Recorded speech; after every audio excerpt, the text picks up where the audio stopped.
Hello guys, good morning. Dito ako ngayon sa sa labas. Naghanap ako sa mga chicken ko kung saan na. Ayun, may nakita ako guys. May nakita akong mga eggs. Andito lang pala. Dito oh. Tinabunan ko na lang ng Yun. Nasa ilalim ng batuhan guys. Yun. May 5 ng itlog. So, hanap pa ako kung saan pa ba yung dalawang manok na hindi ko makita-kita.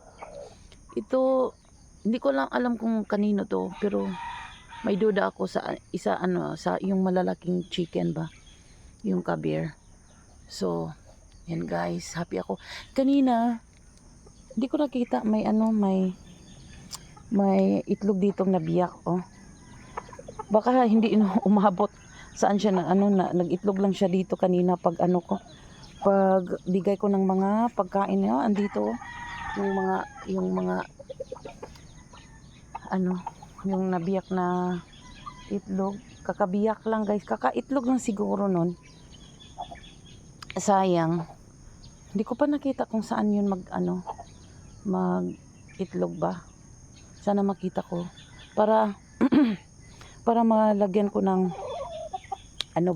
para malagyan ko ng yung cover ba para hindi mabasa ng ulan at yung manok at ang itlog hindi mababasa. Hinahanap ko pa guys, hindi ko makita. Ang dami kasing mga bato dito. Parang hindi dito lang siguro. May nakita ko kanina, umalis lang doon oh. Pero alam ko hindi sa kanya yung itlog na yun.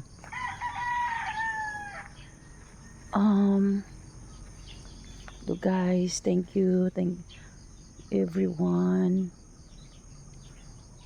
Ayun, naghanap talaga ako guys, daming basura oh. Talaga tong anak ko ba, pag sinabihan kong okay, mo yung mga basura, sabi ko ilagay doon sa baba,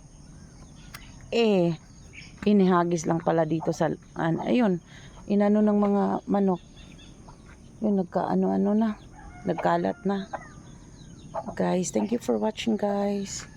Thank you, bye bye.